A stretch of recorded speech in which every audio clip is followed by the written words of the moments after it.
Lo que quiero que la audiencia sepa, pues es que, quién es Sara Pons y pues a qué te dedicas, porque ahora mismo saben lo que yo he dicho, la presentación que he hecho. Cuéntanos. Bueno, pues como han bien comentado, soy enfermera y hace años me especialicé en oncología y también pues me he ido especializando en medicina integrativa. Y eso ha hecho que vaya fusionando estas dos modalidades en la oncología integrativa y sobre todo el acompañamiento en el cuidado enfermero, que es este cuidado holístico, este cuidado global de la persona, viendo todas sus fases, viendo todo su proceso y priorizando el bienestar, tanto físico, mental, emocional, espiritual y social. Es decir, no viendo solamente la persona con el proceso que está pasando ahora, sino en todo su conjunto. Está guay. ¿Y cómo tú has querido ser siempre enfermera? ¿O en qué momento de tu vida dices, guau, pues voy a estudiar enfermería? Porque cuando tenemos que decidir qué estudiar, estamos en una etapa de nuestra vida que yo creo que la mitad patinamos, pero porque es muy vocacional lo de la enfermería, no sé. Sí, fue por el destino. Es decir, yo iba a hacer medicina, me quedé a nada de entrar y empecé a hacer enfermería. Y entré en la repesca de esto que hacen al cabo de un mes o algo así. Entré en la repesca de medicina, pero ya había empezado enfermería y me gustó mucho. Me gustó el arte del cuidar y me gustó el arte de que están ahí y que son las que abrazan, las que escuchan y las que sienten a la persona. Y decidí no cambiarme. Y así que de ahí me quedé a enfermería y la verdad es que creo que fue la mejor decisión que pude haber tomado en ese momento de mi vida. Y ahí con 17 años dices, tienes que elegir tu futuro y hacia dónde vas. Y la verdad es que nunca. Yo creo que si sin las enfermeras los hospitales se pararían. No solo los hospitales, sino centros de salud. O sea, habría muchos lugares donde la sanidad sería prácticamente imposible sin las enfermeras. Sí, y en muchos sitios que no sabemos que hay enfermeras que están ahí ¿En dónde? trabajando. Por ejemplo, en empresas grandes siempre tienen una enfermera ahí procurando el bienestar del personal que está ingresado, que está trabajando ahí, donde, por ejemplo, en revisiones médicas también hay enfermeras ahí que van a las empresas. Luego, por ejemplo, también a nivel de departamentos de sanidad, en creación de protocolos, en creaciones de sistemas. Todo esto hay enfermeras en. Y la carrera tal y como está estructurada en España, ¿qué te pareció? ¿Te pareció? Porque tiene intención la pregunta, ¿eh? Porque No, me gustó porque es bastante práctica. El cambio de diplomatura a grado hizo que enfermería pasara de 3 a 4 años. Y esto lo que facilitó es que el último año de carrera, o al menos en donde estudié, que es en Girona, era todo práctico. El primer año teníamos un mes de prácticas, el segundo 2 meses, el tercero 3 meses y el cuarto era todo práctico y el trabajo de final de grado. Enfermería es una profesión muy práctica. A ti te pueden explicar cómo pinchar, pero tú tienes que saber pinchar. A ti te pueden explicar que si pues tenemos un infarto tenemos que actuar así, pero tú tienes que verlo, tienes que saber cómo actuar, estar ahí con la persona.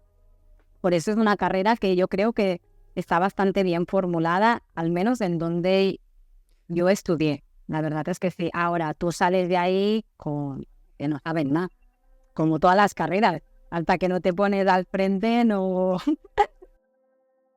pero luego enseguida eso también es una cosa que tiene Vas cogiendo además que trabajáis enseguida. suerte. Sí, enseguida y con mucho apoyo.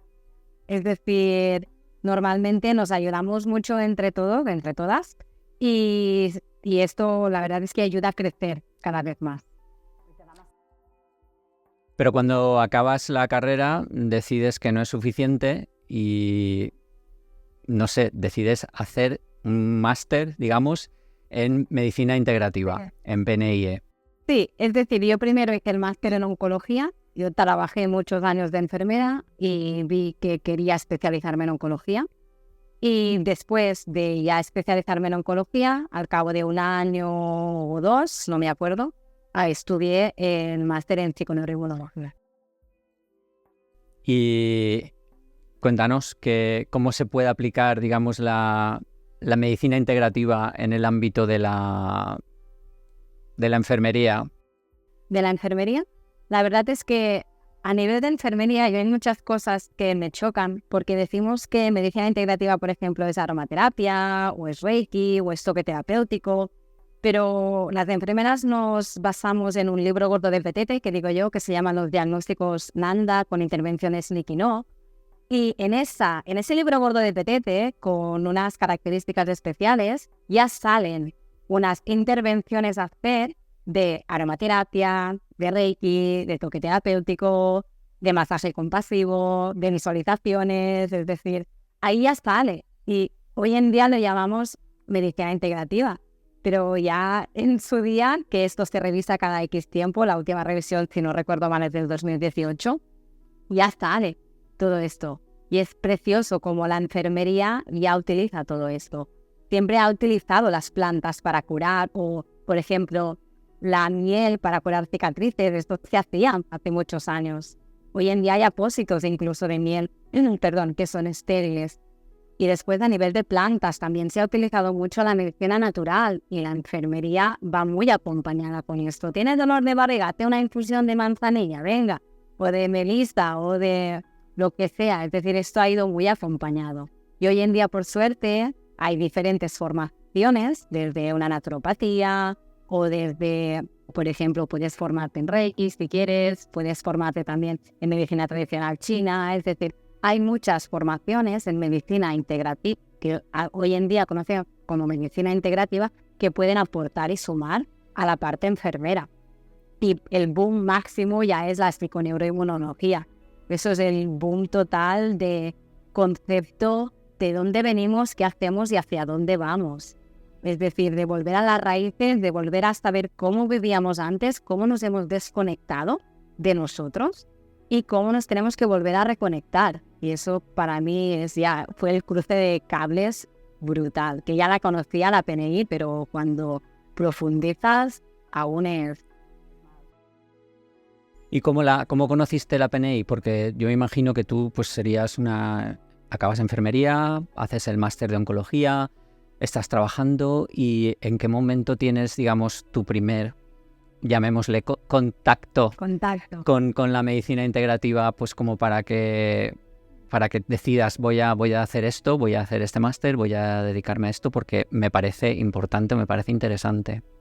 Esto básicamente es, siempre yo ya conocía la PNI, soy la incansable estudiante, yo digo que no tengo ahorros, tengo títulos en la carpeta, o sea, esto muchos. Y esto ha hecho que siempre haya ido buscando, indagando diferentes formaciones y formas de poder crecer a nivel personal, pero también a nivel profesional, para poder ayudar más a las personas a las que acompaño. Y fui a charlas de PNI, conocí a Joaquim Lamora, que es un PNI que es de Girona, y trabajamos colaborando en un centro hace tiempo conjuntamente. Y a partir de ahí pues empecé a indagar y fue cuando pues busqué más profundamente el máster y me puse. O sea, fue a raíz de un contacto con un PNI que te convenció. Sí. Más que convencerme, que me dio más ya, el eureka de sí. Y una amiga mía me dijo, Sara, yo me apunto al máster. Digo, venga, vale, más. ¿Y cómo se aplica esto del PNI y la medicina integrativa al campo de la enfermería? Al campo de la enfermería, básicamente es conocer la evolución de la persona. Y yo no solamente cuando estoy con una persona hago PNI directamente, sino que fusiono todo lo aprendido. Es decir, por ejemplo, si la persona me viene con un dolor, pues miraré la parte de PNI, de antiinflamatoria, de mirar resoliómica también, de bajar ese cortisol, a ver, para que no tengamos tanto dolor, pero también haré la parte más de cuidado, de venga, a ver qué aceites esenciales te pueden ayudar, a ver qué tipo de dolor es, si es un dolor articular muscular, aparte de algunos alimentos que te pueden ayudar en micronutrición, pues qué cataplasmas te pueden ayudar, o qué baños podemos hacer, o qué visualizaciones puedes hacer para ver ese dolor y cómo cambiarlo. Es decir, toda mi trayectoria de estudios, pues es lo que intento aportar cuando junto todo eso en medicina integrativa. No es hago esto, hago esto, hago eso, sino que es Para mí el mayor impacto debe ser al principio. Yo es que no sé en qué momento, por ejemplo, intervienes tú en el proceso, pero yo me imagino esa primera semana que te han dado el diagnóstico. Esa semana tiene que ser algo, vamos, horrible, porque como si te hubieran sacado de tu cuerpo, ¿no? No es fácil. Lo he vivido desde familiar, con mi padre y con mi abuelo, y desde pues, personal sanitario, como quieras decirlo, desde las dos formas. Y es duro, es decir, el cáncer, un diagnóstico de cáncer te rompe todo tu esquema, te rompe tu vida. Hoy en día, por desgracia, aún es sinónimo de muerte, cosa que no es así. Pero cuando nos dicen tienes cáncer, ¡buah!, tu cabeza ya 1000 por hora, te piensas que vas a más, que irás a lo peor y lo primero que haces es buscar en internet. Y eso es lo que en teoría no tendríamos que hacer, porque ahí hay tanta información de tantas cosas que se tiene que mirar que la información sea segura, sea veraz y sea de un profesional sanitario que conozca los conceptos o que sea de instituciones o páginas web que sean oficiales para estos conceptos. Pero cuando yo siempre digo que el cáncer te roba el aliento, pero tú puedes escoger seguir respirando. Es decir, a partir de ahí tienes dos opciones, o pensar en que eso es fatal, ir a peor, no sé qué, o tener tu espacio para esa fase porque la necesitas también, pero después decir, vale, pues ¿qué puedo hacer yo para mejorar? ¿O qué puedo hacer yo para que cuando esté con tratamiento lo tolere mejor? O para que pueda coger a mi hija en brazos, o para que pueda salir a caminar y ver el sol. Es decir, ahí es cuando pasamos, por suerte hoy en día ya hay este concepto también, pasamos de pacientes a clientes, de dejar que nos hagan a hacer las cosas, a coger las riendas de nuestra vida, de nuestro proceso de salud y de enfermedad en este momento. Y cuando a mí me vienen a consulta, que es un inicio de diagnóstico, es brutal, porque lo primero que les digo es, ¿no has empezado el tratamiento? Guay, vete al dentista. Vete al dentista, vamos a ver cómo está la boca, vamos a ver cómo está esto, porque si tenemos que hacer una caries no se puede hacer con tratamiento. A mí me encanta cuando me vienen a nivel de justo al inicio o preventivo incluso. Mi padre o mi madre han pasado por un proceso así, o a nivel de, por ejemplo, cáncer de mama con bracas o cosas así, es decir, que vienen a nivel preventivo. Eso es genial, porque ahí sí que hago una PNI. O sea, ahí sí que hago PNI. Pero cuando ya vienen con un diagnóstico o con un inicio de tratamiento también está fenomenal, porque nunca es tarde para volver a actuar o para mirar herramientas. Incluso acompaño cuando, aún estando en tratamiento, han pasado a cuidados paliativos, por ejemplo. O si ya estamos en un proceso más final de vida, que puede pasar, pues también acompaño en esos momentos. Porque es muy importante cada persona en cada fase del momento. Que deben ser muy diferentes.